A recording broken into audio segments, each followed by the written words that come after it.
Hi, everybody. I'm Stacy Beasley, and I'll be giving you a lecture on Chapter 1, Understanding Social Problems. I want you to know that as I give this lecture, the lecture you'll find that it's slightly different than what you're reading in the book. And that is because I do not believe that I am a mouthpiece for a book. So while I want you to read the book, of course, and I will be testing you out of the book, I want you to listen to these lectures, and hopefully after reading the book and hearing what I have to say, you'll have a better understanding about what we're studying.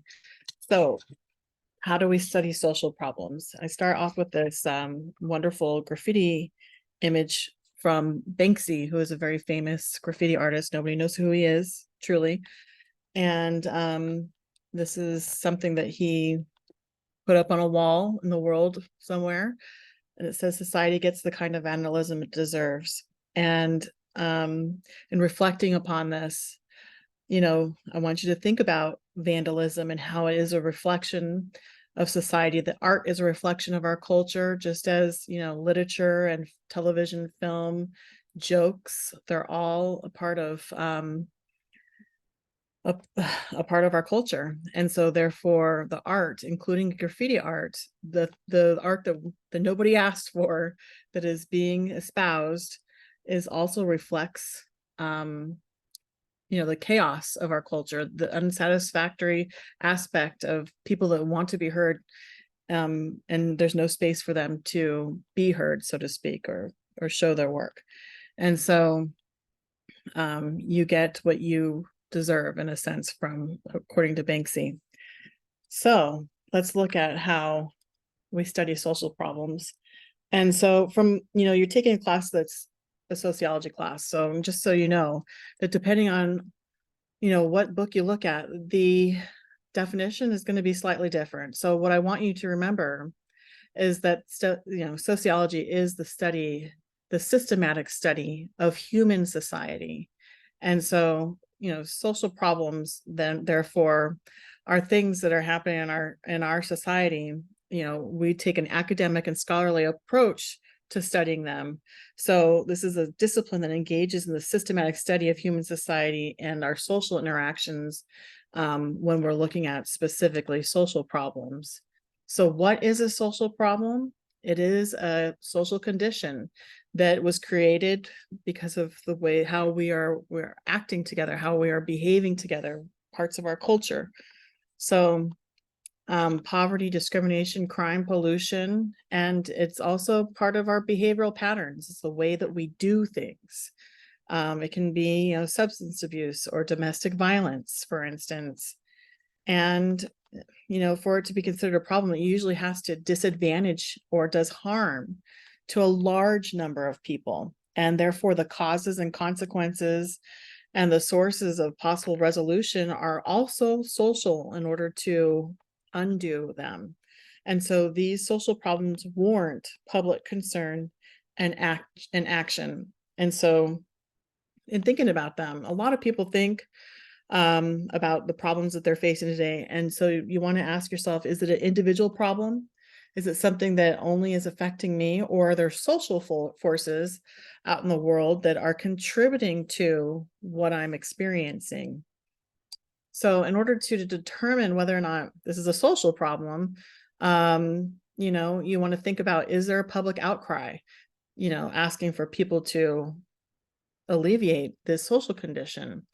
Are people out there actively discussing the issue and demanding that a resolution be found? Number two would be, does the conduct or condition reflect a gap between the social ideals and the social reality? And what ideals are involved? What is the social reality of the situation? So if we're saying that education is important, but not everybody is obtaining an education, you want to start wondering why can't you get the same education from Northeast ISD, and why can't they get that same similar education on the south side of San Antonio? So whoops. So yeah, so those are the kind of things that we'd want to look at. Okay, number 3, are a large number of people involved in defining the problem and demanding that a solution be found? Does it matter? Does it have a national attention? If not, are there special interests or interest group that are asking for people for something to be done about whatever the condition is? Number 4, can a solution be found for the problem?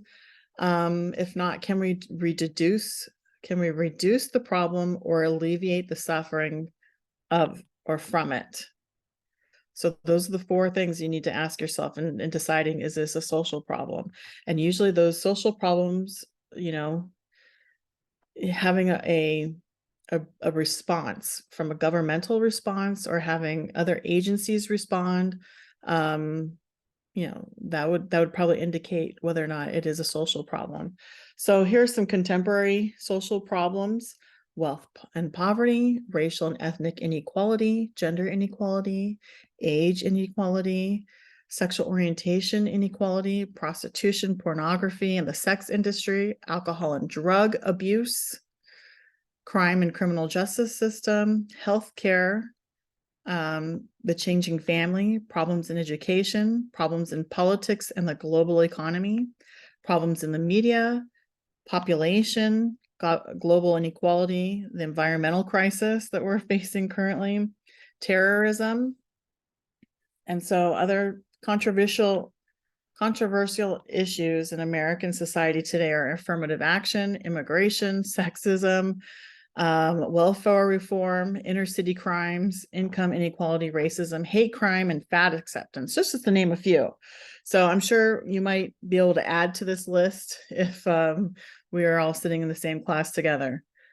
Abortion, child soldiers, cloning, internet issues, pornography, of issues that affect LGBTQ community, militia movements, prostitution, medical marijuana, gun violence in schools. Whew, that's a lot.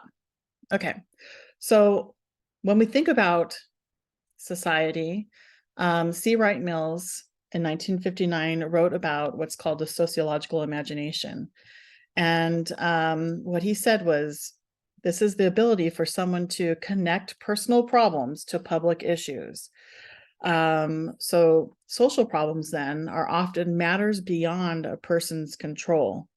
I think as we all went through the pandemic and knowing that, contracting a virus and being social and a lot of the ways that we do things in order to contract or abstain from contracting the virus, or slowing the spread, and what we asked for people to do to stay home for a period of time, if possible, was a huge social problem. It was humongous.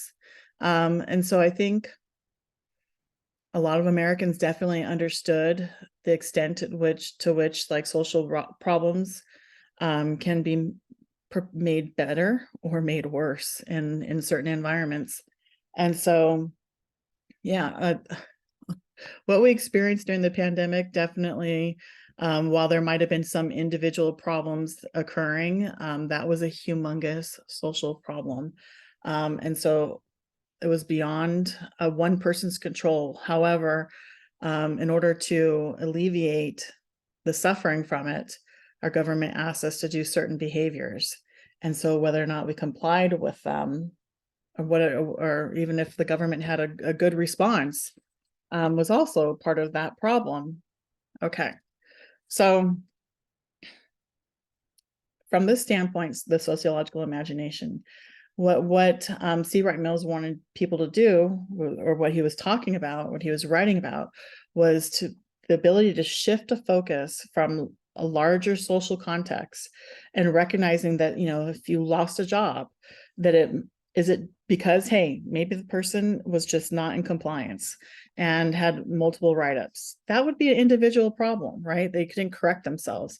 However, if there were trends that, like, there was a downward economic trend and much of corporate America was downsizing, maybe a person would be able to understand, like, listen, this is the way of the world at the time, and that there's a lot of economic downsizing and sending jobs overseas. A person might understand that it wasn't necessarily their own fault, but rather these shift in trends in our economy. So what the sociological imagination is asking us to do is to connect individual experiences and societal relationships, that we're not islands unto ourselves, that we are shaped by our society, by other people, by other agencies, by our government, by our media. And there are things that are sometimes outside of our own control. So some of the things that we look at in terms of like looking at the societal relationships is the history. So you want to look at, how does society came to be, and how is it changing, and how is history being made within it? And then within like the biography of, let's say, that particular society, our own in this case, you want to look at like, what is the nature? What is our human nature? What is our culture in that society, and what kind of people inhabit a particular society? You look at, the normative behavior, what is acceptable as normative behavior. Because remember, whatever's normative here in the United States may not necessarily be normal behavior in Canada or in Mexico or in Zimbabwe or Saudi Arabia or New Zealand. So we have our own unique culture, and what we do is a lot different than what other people do. So the third aspect is looking at our social structures. And so what we want to know is how the various institutional orders in society operate, which are dominant, and how are they held together, and how do they change? And, looking beyond the local environment and personality to wider social structures and the relationship between the history, the biography, and the social structure in order to develop a sociological imagination. So when it comes to private and personal issues meet the public problem. So I don't know if anybody will remember this, but we did have an economic downturn prior to the pandemic, and there were plenty of businesses that were closing their doors, downsizing. So there was a company called Linens and Things, and another chain restaurant called Fazoli's, Sears, which is very popular and in most malls, and Toys R Us, Ford, and GM, all during the same period of time, all were downsizing. And so there were a lot of people that were losing their jobs. And so because of advancements with technology and being able to have computers replace people, and have automation, and being able to move some jobs overseas, definitely left especially the middle class holding the bag, so to speak. So instead of just finding it like, oh, it's my own personal problem, I lost my job because I'm just not a good worker, a lot of people were able to say, this is a trend, this is where America is going, this is what technology is doing, and it's affecting mostly the middle class, although the lower class was also affected. And so, some people found that, because of these downward trends, it was also harder to get into some universities because they were not able to admit as many students as they were admitting before. And likewise, sometimes we have these times where universities have open enrollment and they admit more students because they simply, the years before, didn't have, or they had too many. So there's always adjustments in society. Okay. So when it comes to micro level analysis and macro level analysis, so the micro level analysis is small group relations and social interactions among individuals. So, personal bout of unemployment, is, a person will most likely start off looking at the micro level, like, what did I do? How did I make myself not a very good, a well-desired worker? Maybe I don't have the certifications. Maybe I should go back to school. And then there's macro level analysis, where there are social processes occurring at the societal level, especially on large scale organizations and major social institutions such as the government, politics, and the economy. So change in unemployment affects the entire US economy. So in order to understand social problems, sometimes we create theory in order to help us understand what it is that, how, social problem, how it's affecting people. So a theory then is explaining relationships between social concepts, and it helps us to interpret our social reality by providing a framework for understanding. So a theoretical perspective is the overall approach towards a particular social condition. And so sociology has three major perspectives, although there might be some others minors, but usually in any sociology class, these three theoretical perspectives will be covered. And so the functionalism, conflict perspective, and interactions perspective are covered, and you'll see that on the modules page of this class. I get into it a little bit deeper than I do in this particular lecture. So the functionalist perspective is a macro level analysis, and it draws from Auguste Comte. And so society is an orderly system. So function, right? Imagine a body, and in order for a body to operate correctly, you have a brain and lungs and a heart and muscles and veins and a whole nervous system, and everything works together. Likewise, from a social aspect, we have different aspects of our social life. We have government that sets rules and standards for us. We have local government, we have state government, we have federal government. And so rules and expectations for our nationwide, for our statewide, and for our cities. So within that kind of governmental framework, we also have religion that provides for people's spiritual expressions, and we have education, and we have family, and we have entertainment like media and social media. And so all these different agencies kind of function together. However, sometimes we have dysfunctions. So, there are a number of social institutions like those that I just mentioned that function together to have hopefully a well-working society. So each part functions for the stability of our society, hopefully. Not always does it function correctly. So problems arise when parts do not function correctly, or let's say technology changes, or like we had a pandemic, which was a huge dysfunction, right? And so when we feel those dysfunctions, there's a call for, change, and oftentimes people don't know what to do exactly, which is what, sociologists call anomie, but we'll get to that probably in another lecture. So from a functionalist perspective, there are manifest functions, which are the open, intended, and stated recognized consequences of something. Let's say, like, education system is there to, inform people and provide knowledge and skills and ability to do something or to know things, and hopefully end up being a well-rounded worker, right?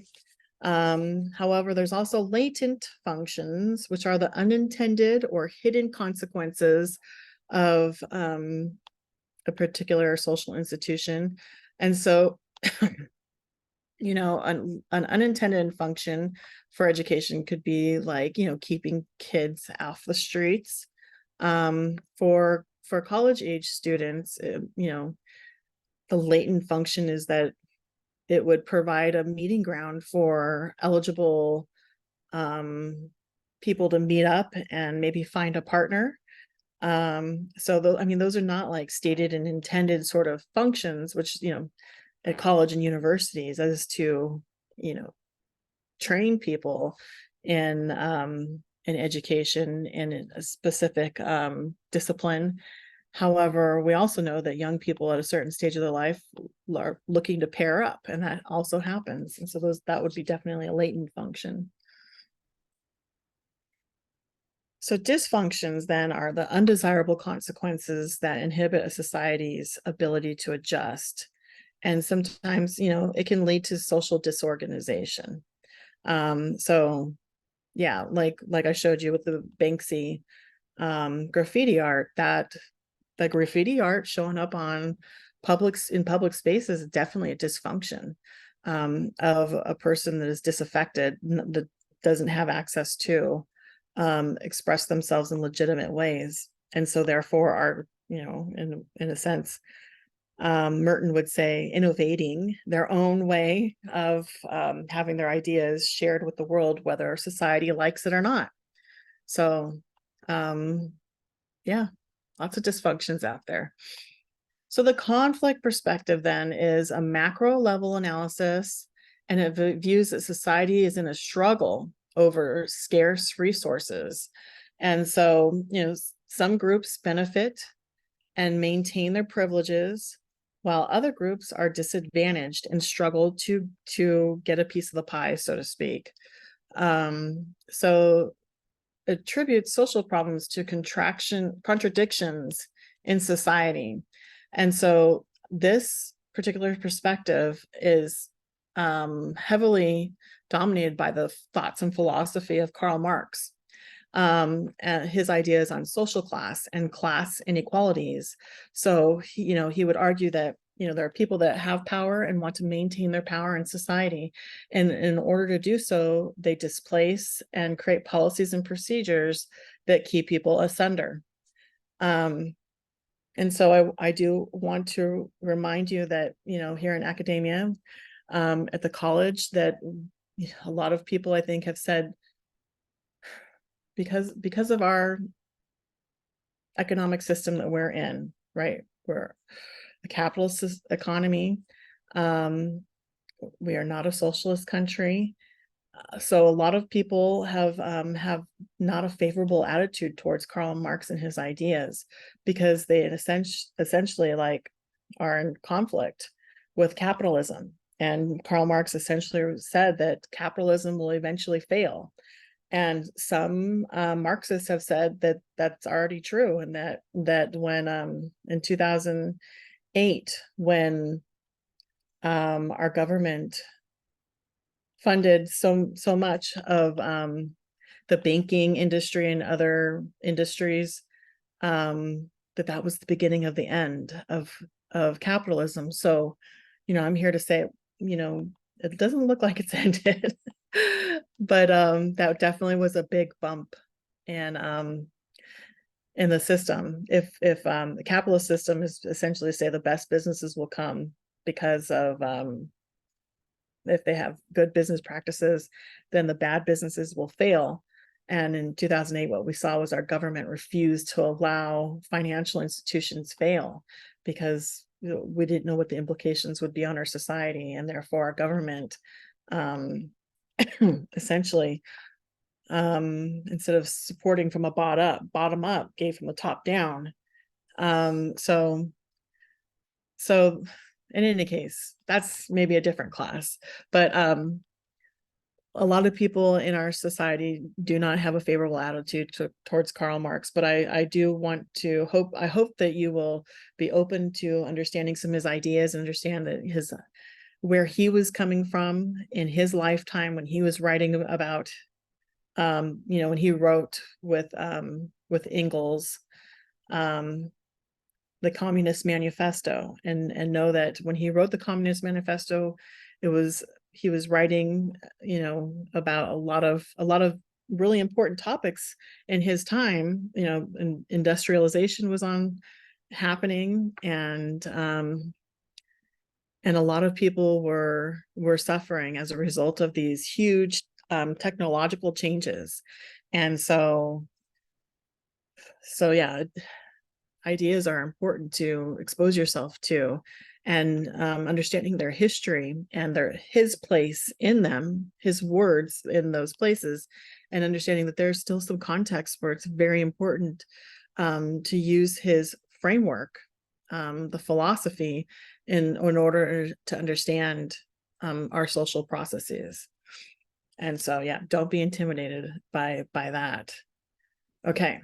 So, you know, Karl Marx wrote about the exploitation of people, especially, well, and so in terms of this class, we'll be looking at it especially in terms of racial inequality, but also, you know, gender inequality as well, and patriarchy, and feminism. And just remember that feminism means, you know, the equality between genders. It doesn't mean anything else, although there's a lot of people that would like to make it feminism, the definition of feminism, a whole lot more than what it is. It's simply, you know, just people that are interested in gender equality, period. So, okay. All right. From an interactionist perspective, that's a micro level analysis, and society's interactions between people, and it's looking at the individual's perception of a situation. So from this perspective, social problems occur when social interaction is disrupted, when people are labeled deviant, and when people's perception of reality is different. So, sociological explanations of violence let me show you how like different theories would think about the same thing. So from a functionalist perspective, social institutions are not providing social stability. And so anomie creates moral decay and violence increases. So anomie meaning when people when there's change and people don't know the normative behavior, but those norms are not relevant to then. So like, for instance, during the pandemic, and like when we're all asked to stay at home, and we're looking around like, well, what do we do?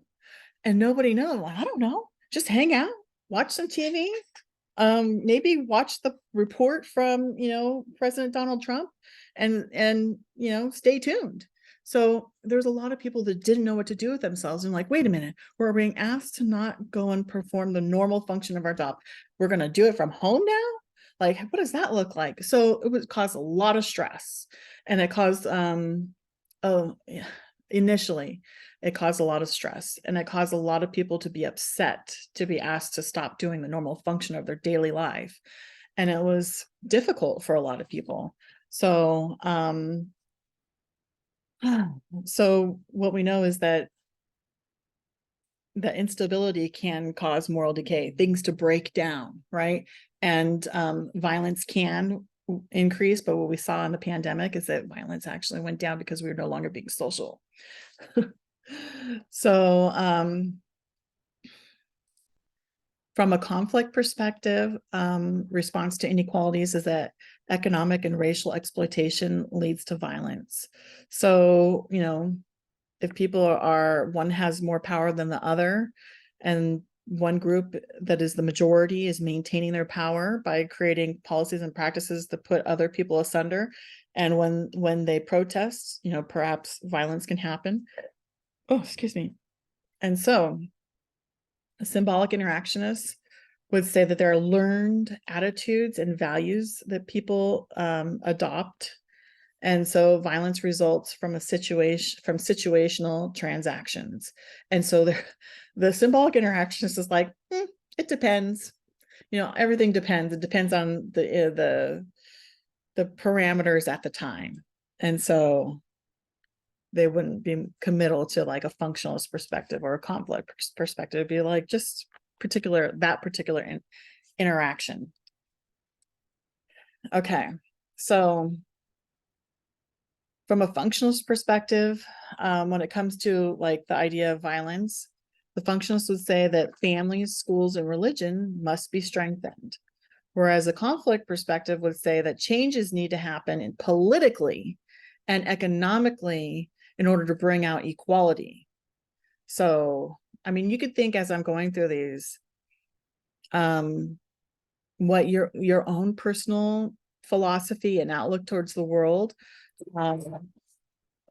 which one sounds like you're most comfortable with as I'm, we're reading through this together.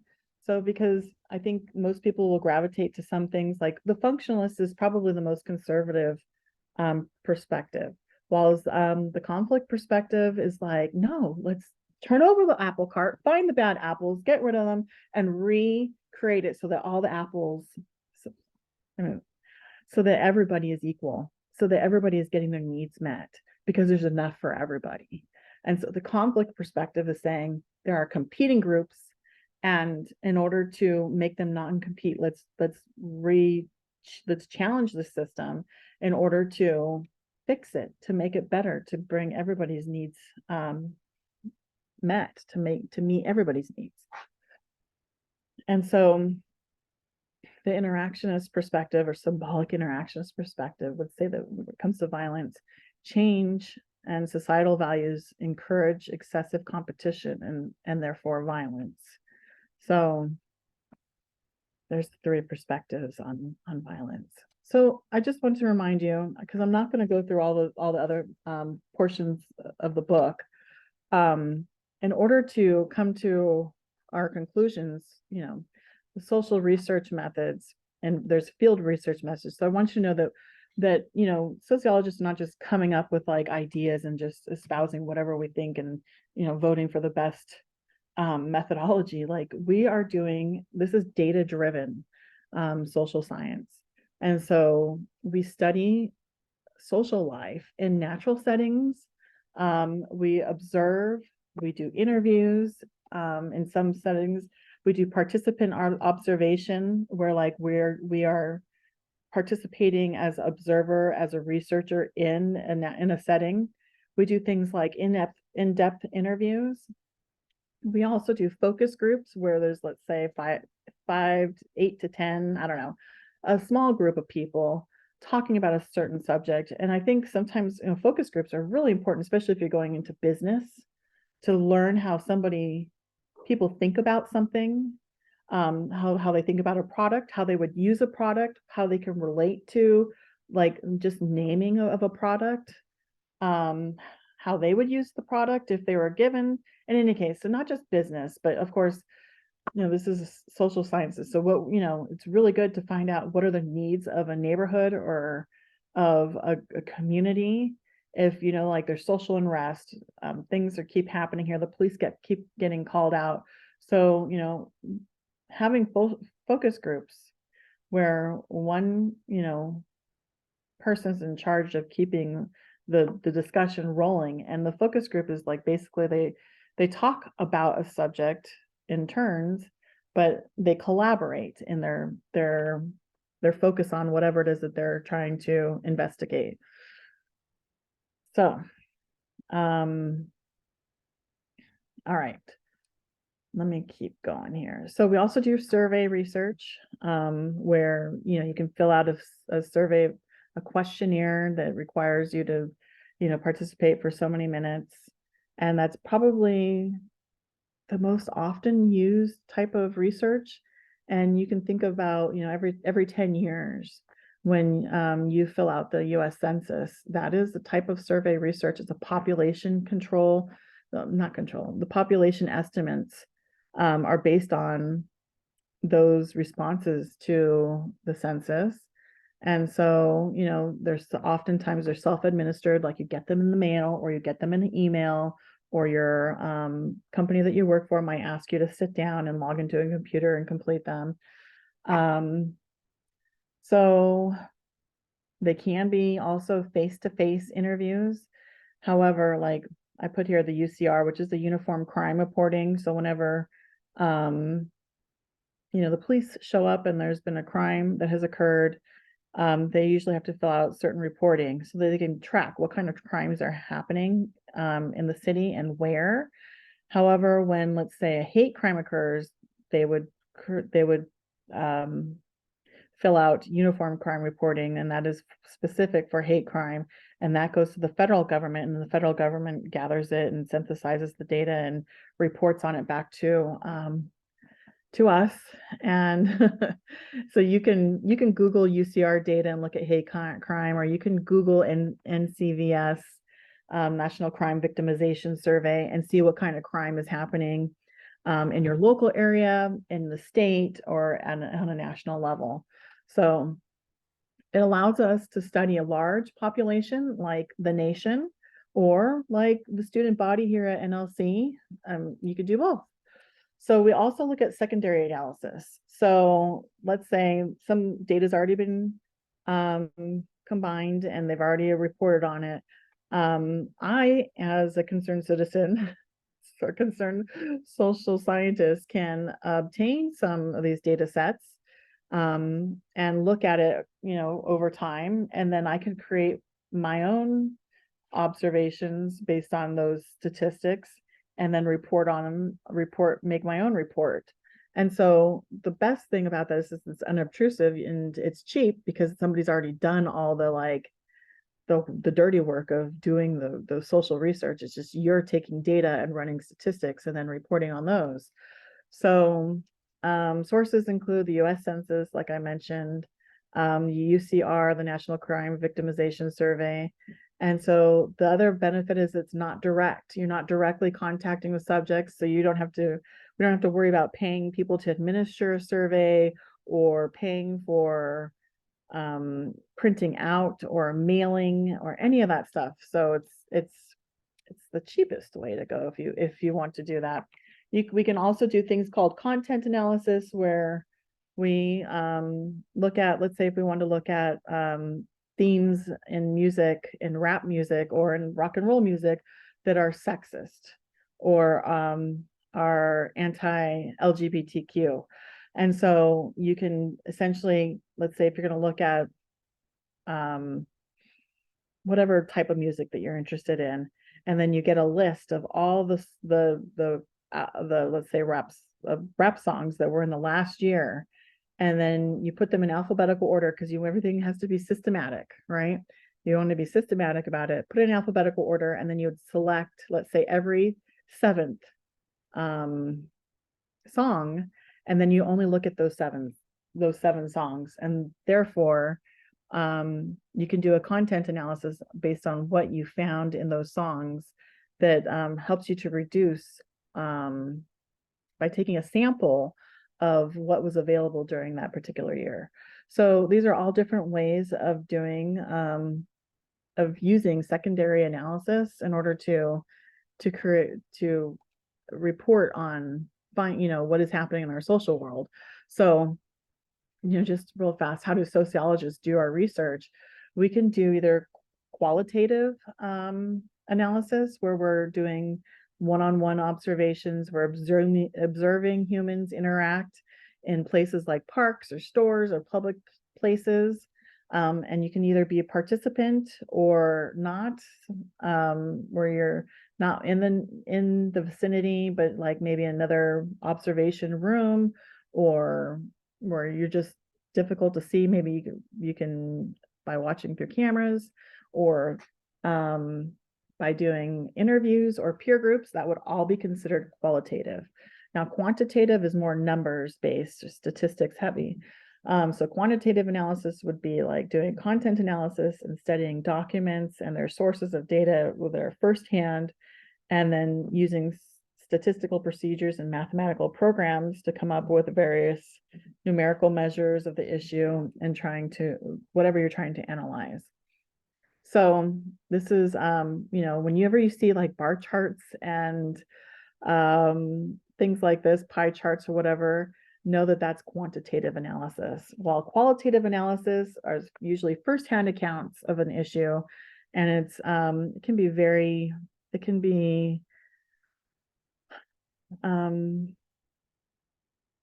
I don't know, a lot of social scientists tend to like quantitative because you're able to generalize off of a large population.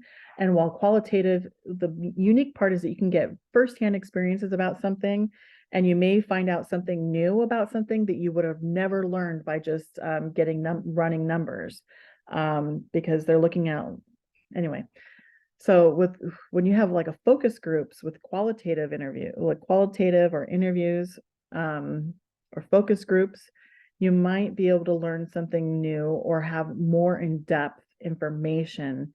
So some sociologists think that the best way to do research is to have both a qualitative aspect of it and quantitative, where you are getting a firsthand account about somebody's experience on whatever the social problem is, and then having numbers that back up whatever those claims are that you've found in the interview or the focus group.